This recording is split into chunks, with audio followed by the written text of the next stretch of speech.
नमस्कार। बहुत स्वागत है आपका। आप देख रहे हैं ग्रांड ज्योतिष सीक्रेट। मिथुन राशि वालों, ऐसा क्या होगा जीवन में जो मिलेंगे शुभ संकेत? आखिर क्यों मिलती है जिंदगी में इतनी ठोकरें? और किस्मत आपका इंतजार कब कर रही होती है? सफलता के सही राज क्या हैं, सही मायने क्या हैं? तमाम बातें आज हम आपसे साझा करेंगे। वीडियो की शुरुआत करते हैं और ये प्रेडिक्शन चंद्र राशि पर आधारित है। मीन राशि बुध देव की राशि है और आपकी जो रास्वामी हैं वो बुध हैं। अब बुध अगर आपके कुंडली में मजबूत हैं तो यकीन मानिए आपके इतना टैलेंटेड कोई हो ही नहीं सकता। लेकिन आपके स्वामी अगर कमज़ोर हो जाएं तो जीवन में लगता है जैसे कुछ भी आपके पास नहीं है, सब बेकार। लेकिन सवाल ये है, आप कैसे जानेंगे आपके राशि के स्वामी मजबूत हैं या नहीं है? तो उसके कुछ लक्षण होते हैं। आज हम आपको लक्षण बताएंगे, उससे भी आप जान सकेंगे कि आपके राशि के स्वामी आपके लिए कितना फेवरेबल है। तो बुध अशुभ होने की कुछ निशानियां होती है। आपके राशि के स्वामी जो बुध देव हैं, जैसे आपके सूंघने की शक्ति कमज़ोर हो जाएगी, आपकी बहन बुआ मौसी को कष्ट होगा, चेचक यानी फॉक्स होता है ना, चिकन पॉक्स, और मानसिक परेशानी, और आपका जीभ का टेस्ट खत्म हो जाना, दांतों की बीमारियां, या फिर आप इन चीज़ों से समझ सकते हैं कि आपका बुध गड़बड़ है, या फिर धड़कन तेज हो जाना। लेकिन इसके लिए आप क्या सावधानी रखें कि आपका बुध धीरे धीरे खुद ब खुद बेहतर हो? सबसे पहली बात तो घर में ना तो कोई भी पंछी पाले और ना ही बर्ड, बहुत आदमी चिड़िया पालता है ना, उसको नहीं पालना है। मछली भी मत पालिए। एक्वेरियम वगैरह घर में रखते हैं ना, बस वही। और मसालेदार भोजन कम कीजिए या फिर मत कीजिए। दरवाजे के पास मनी प्लांट तो भूल कर भी मत लगाइए, इससे भी बुद्ध कमज़ोर होता है। चमड़े की जैकेट मत पहनिए और हरे रंग का उपयोग भी मत कीजिए। छत पर बांस मत रखिए। अगर ऐसा आप करते हैं तो आपका बुध धीरे धीरे ठीक होने लगता है। लेकिन जैसे ही बुध ठीक हो जाएंगे, आपके राशि के स्वामी मजबूत होने लगेंगे, वैसे ही धीरे धीरे आपके जीवन में बदलाव आने लगता है। और यही बदलाव आपको जीवन में सही मायने में सफलता भी दिलाता है और सही मायने में आप तरक्की भी कर पाते हैं यहाँ से। मिथुन राशि जो है वो भचक्र की तीसरी राशि है और चूँकि इसका जो उद्भव है वो मिथुन राशि वाला का तारामंडल से माना जाता है, और साथ ही इसका प्रतीक युवा दंपत्ति है। और ये जो नक्षत्र मिथुन राशि है, इसके जो नक्षत्र हैं के तीसरे चरण के मालिक मंगल शुक्र हैं, और मंगल शुक्र माया है। इसका मतलब ये हुआ कि आपके अंदर माया के प्रति भावनाएं होती हैं और जीवन साथी के प्रति हमेशा संकर प्रतीत होता है। यानी कि आप अपने जीवन साथी के साथ हमेशा ही एक शक्ति बनाकर प्रस्तुत होते हैं। कई बार आपस में तनाव भी होता है आपका। अब यहाँ पर मंगल और शुक्र की युति है, इसके कारण आप जो है महिलाओं की बीमारियों को परखने की आप में अद्भुत क्षमता होती है।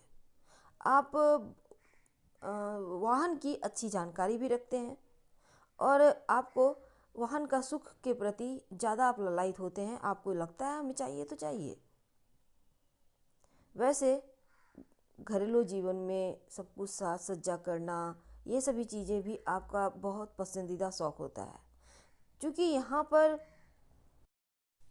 आपके स्वभाव की बात करें तो आपका स्वभाव ऊपर नीचे होते रहता है। एक बार में एकदम क्रोध, एक बार में एकदम ठंडे, और दूसरों की मन की बातें पढ़ने की इस आप में अद्भुत चतुराई होती है, दूरदर्शिता होती है। लेकिन आप बुद्धि जो है बुद्धि वाले क्षेत्र में जाते हैं तो वहाँ पर ज़्यादा सफलता मिलती है, क्योंकि बुद्धि की राशि है। अब यहाँ पर आप कूटनीतिज्ञ भी होते हैं, राजनीतिक भी होते हैं, और ये जो एक खुशी है, हर कार्य को करने का जो जिज्ञासा है, खुशी है, इसी के कारण आप जल्दी सफल भी हो जाते हैं। तो मिथुन राशि वालों की तमाम खूबियाँ थी। अब हम चलिए आगे बढ़ते हैं और समझते हैं आखिर ज़िंदगी में ठोकरें खाने की वजह क्या है। देखिए, मिथुन वाले किस्मत के धनी होते हैं, क्योंकि किस्मत हमेशा ही इनके साथ होता है, लेकिन समय समय पर किस्मत जैसे लगता है इन्हें ठुकराता भी है, धोखा भी देता है। कभी कभी गुप्त प्रेम के मामलों में ये खुद के लिए ही पतन के रास्ते तलाश लेते हैं, तो ऐसी चीज़ों से आपको हर हाल में बचना चाहिए।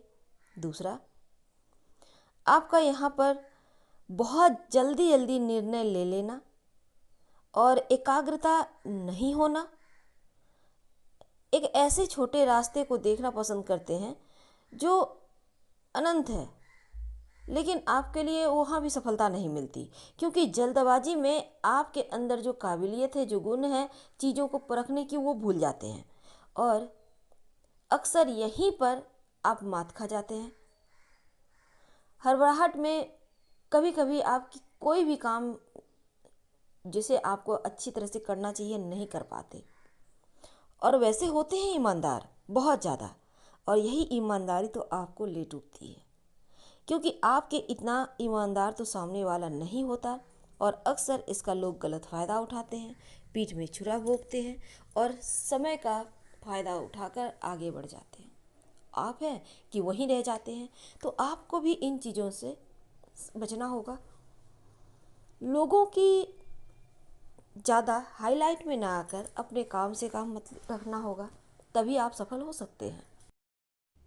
एक और समस्या है, कन्फ्यूज बड़े होते हैं, और इनकी कन्फ्यूजर ही इन्हें ले डूबती है, ज़िंदगी में ठोकरें खाने को विवश कर देती है। खासकर हमेशा ही दो रास्ते पर आके हाँ ना जैसी स्थिति होती है, करूँ ना करूँ, जाऊँ ना जाऊँ।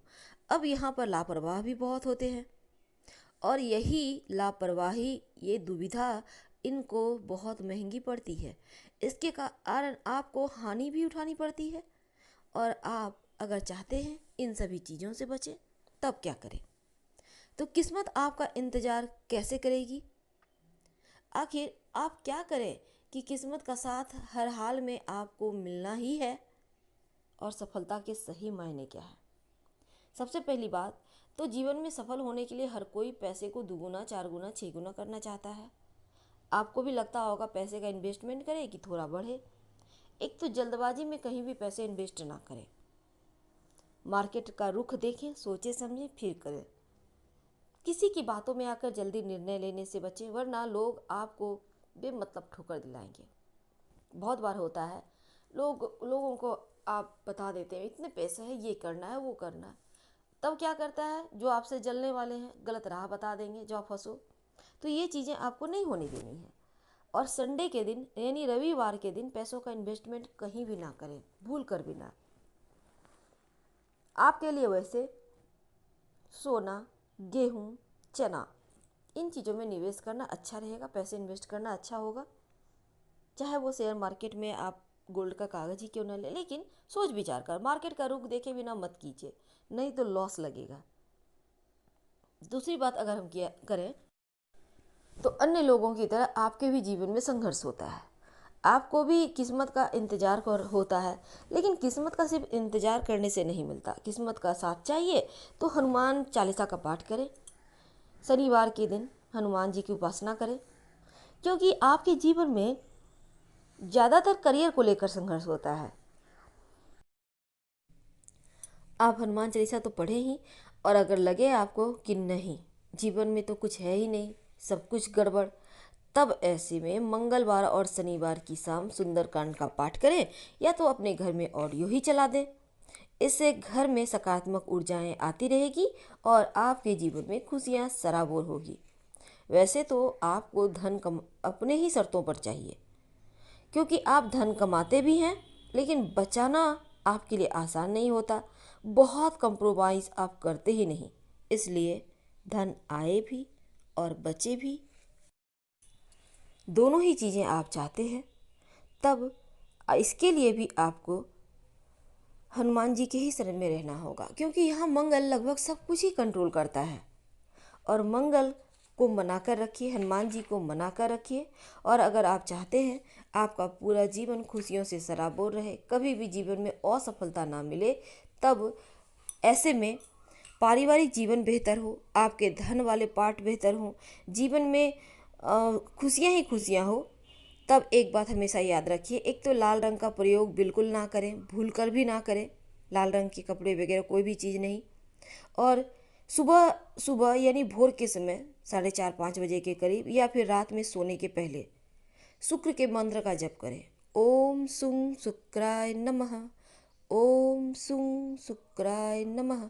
इस मंत्र का जप कम से कम 27 बार करें। याद रखिएगा, सुबह सुबह अर्ली मॉर्निंग या फिर रात में सोने के पहले। इससे क्या होगा ना, किस्मत का साथ जो नहीं मिल पा रहा है, जो आपके हाथों से बहुत दूर है, जो किस्मत आपका इंतजार कर रही है, उस किस्मत को पाने के लिए, उस किस्मत के करीब जाने के लिए ये मंत्र बहुत ज़्यादा काम करेगा, सीढ़ी का काम करेगा। आप सोचेंगे मंत्र से क्या होता है, बहुत सारे लोग ऐसे सोचते हैं, ऐसा कमेंट भी करते हैं, करके तो देखें। जिंदगी ना बदल जाए तो कहना, दो ही चीज़ को तो मनाना है आपको, एक तो शुक्र को और दूसरा मंगल को। और आपके राशि के स्वामी को लक्षण के अनुसार आपको मजबूत करना है, उसमें तो कुछ करना ही नहीं है। तो ये चीज़ें हैं जीवन में सही मायने में आगे बढ़ने के। कई बार जाने अनजाने हम कुछ चीज़ों के बारे में नहीं जानते और गलतियां कर बैठते हैं, इनसे बचिए। हमेशा ही पॉजिटिव सोचिए, क्योंकि आप जो सोचते हैं होता वही है। सब कुछ दिमाग का खेल है और आप तो बुद्धिमान राशि हैं, तो इस दिमाग का यूज कीजिए। फिलहाल हम आपसे विदा लेते हैं। पसंद आए तो लाइक कर सब्सक्राइब कीजिएगा। हर हर महादेव। धन्यवाद।